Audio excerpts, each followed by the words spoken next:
and welcome to another episode of Masterclass Working Sheepdog Training.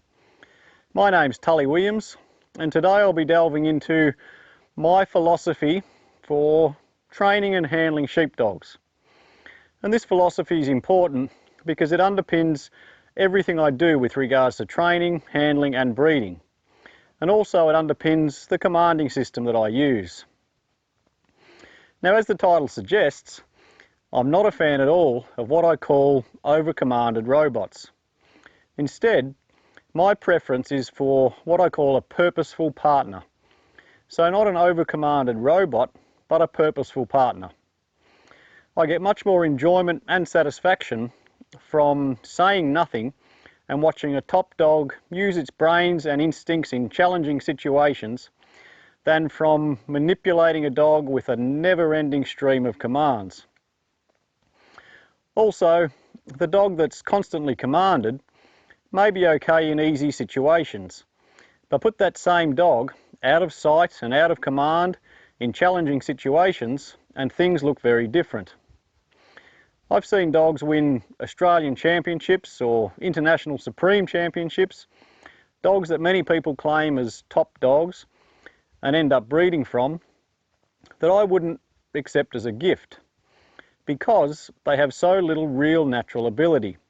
It's nearly all due to training and handling. And if that's what you like, that's fine. Everyone's entitled to their opinion, but it certainly isn't what I aim for. And I'll give an example from real life. The other day I was watching a video of one of the most highly successful trial handlers. He was demonstrating a dog in his small training paddock.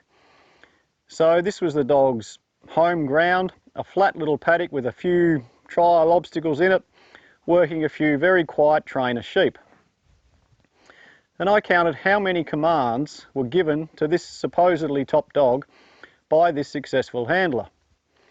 In total, to cast out a short distance of maybe 100 metres and to bring back those quiet trained sheep to the handler, so just the cast, lift and draw, I counted about 65 commands. 65 commands on a short cast, lift and draw, just to send the dog out on a small cast in its own training paddock on quiet trainer sheep.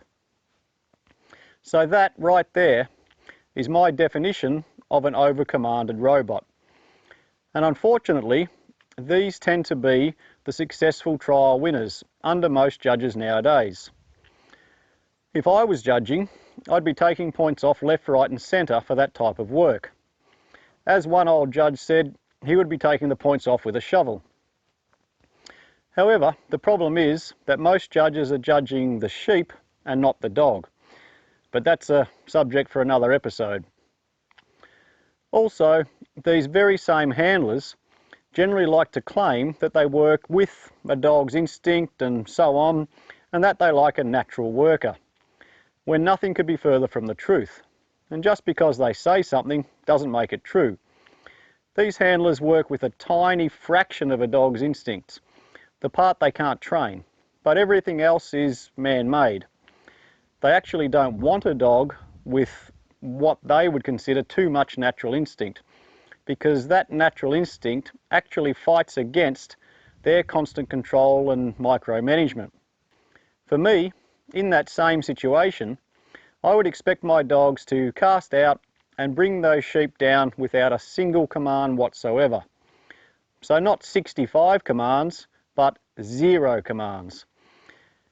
If I had to give the dog 3 commands, I wouldn't be thrilled, and there would still be room for improvement, let alone 65. So in contrast to these over-commanded robots that tend to be the successful trial dogs nowadays, I'll show a video of the type of work I prefer. And keep in mind, as you're watching, that this isn't some highly trained and experienced older trial dog like the one that received 65 commands, but just a completely inexperienced young dog. As you're watching, feel free to count the number of commands I give. Go back.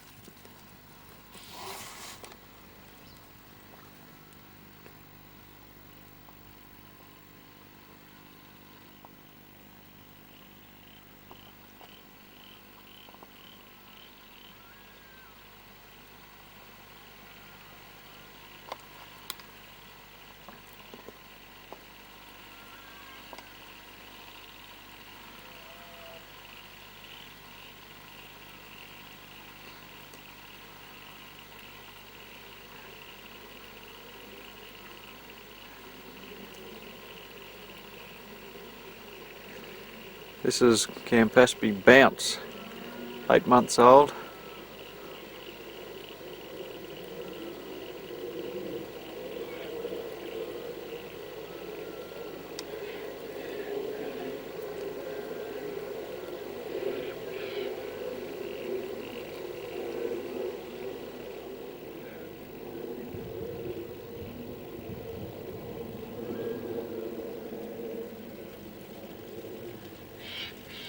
He's by Moreland's Tommy out of Cullen's Kiara.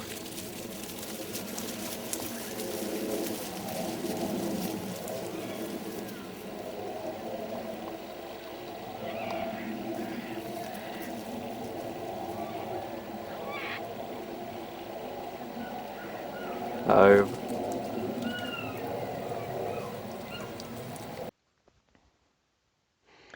Now if we add 65 commands to what you've just seen, you have what I call an overcommanded robot.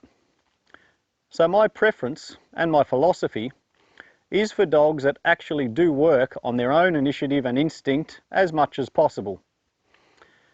Now in my view, there's really two types of commands. There's what I call necessary commands and there's what I call corrective commands.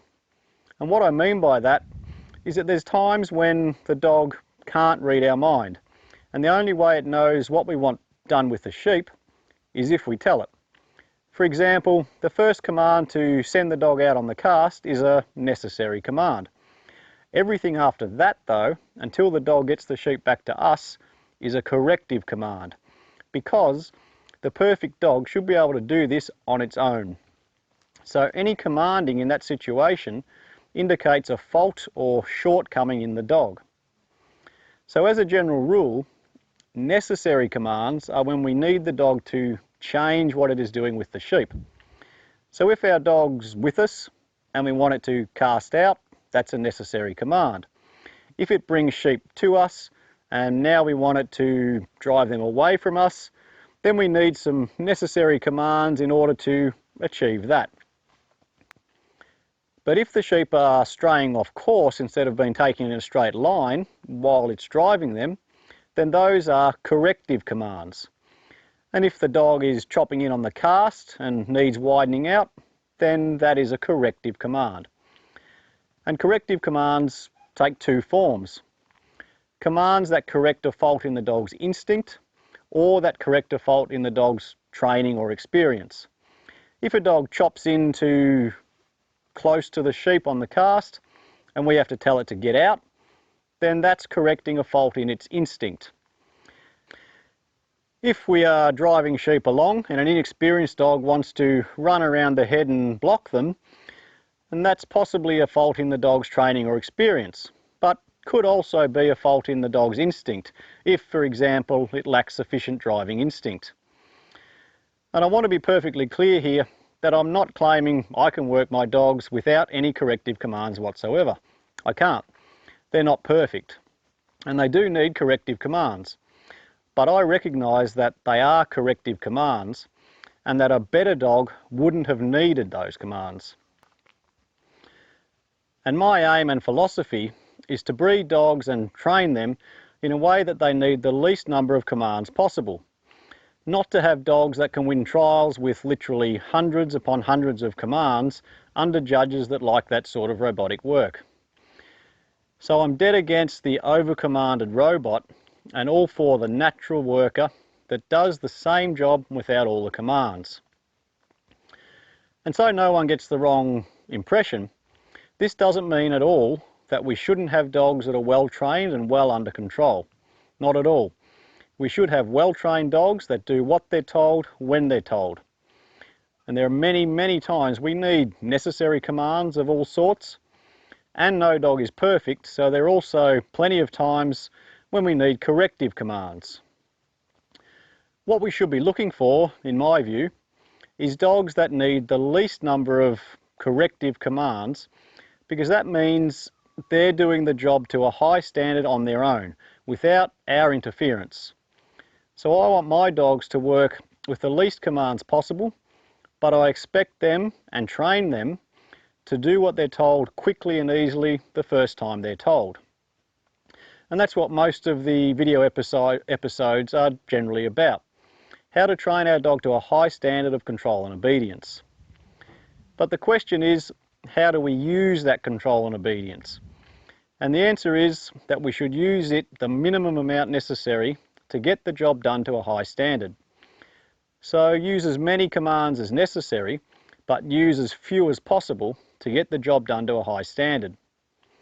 And that we should recognise that every time we give a corrective command, that this indicates some weakness or shortcoming in our dogs. And so we continually aim to breed dogs that have more and more natural strengths and fewer shortcomings.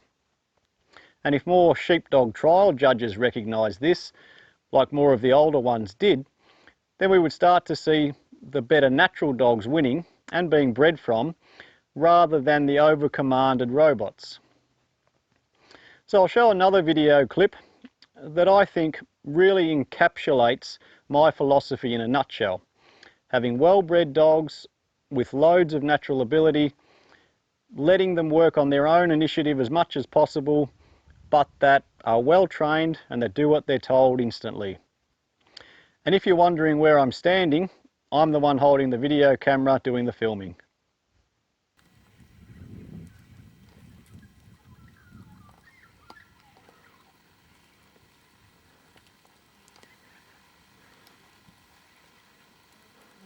Round.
So I think that little clip really says it all.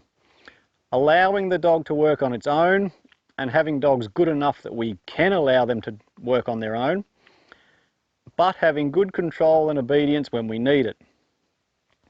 The more natural ability your dog has, the less commanding you will need. On the other hand, the less natural ability your dog has, the more commanding you will have to use. And it's also important to note that having a dog well under control to a comprehensive commanding system is essential in order to get to the point of then being able to let our dog work on its own like this in the shortest possible time. I'll say that again. In order to get to the point of being able to let our dog work on its own like this at a young age, we must have our dog well under control to a comprehensive commanding system. So there are actually three essentials if our dogs are going to achieve this purposefulness in their work at a young age.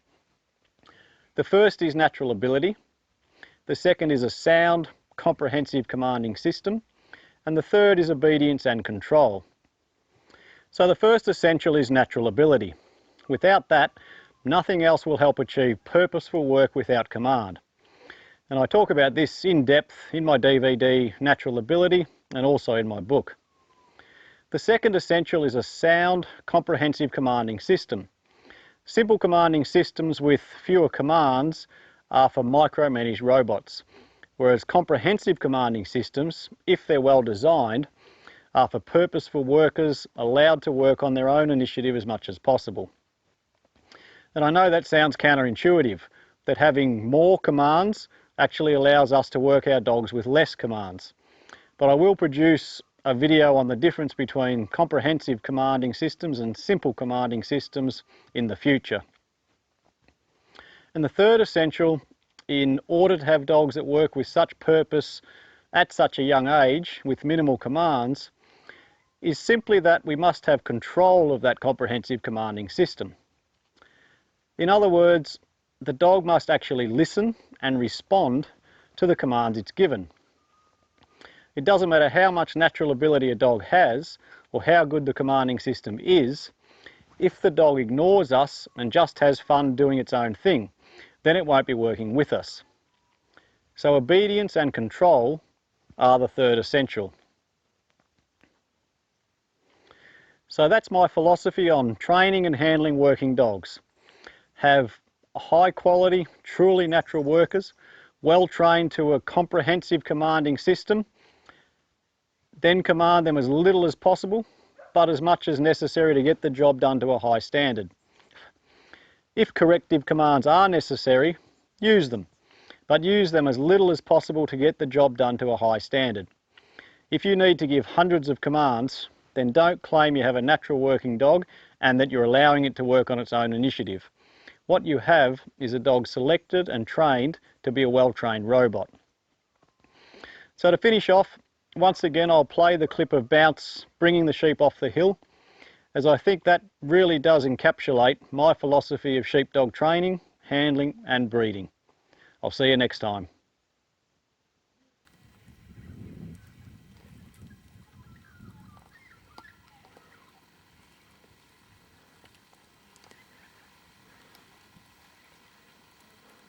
Round.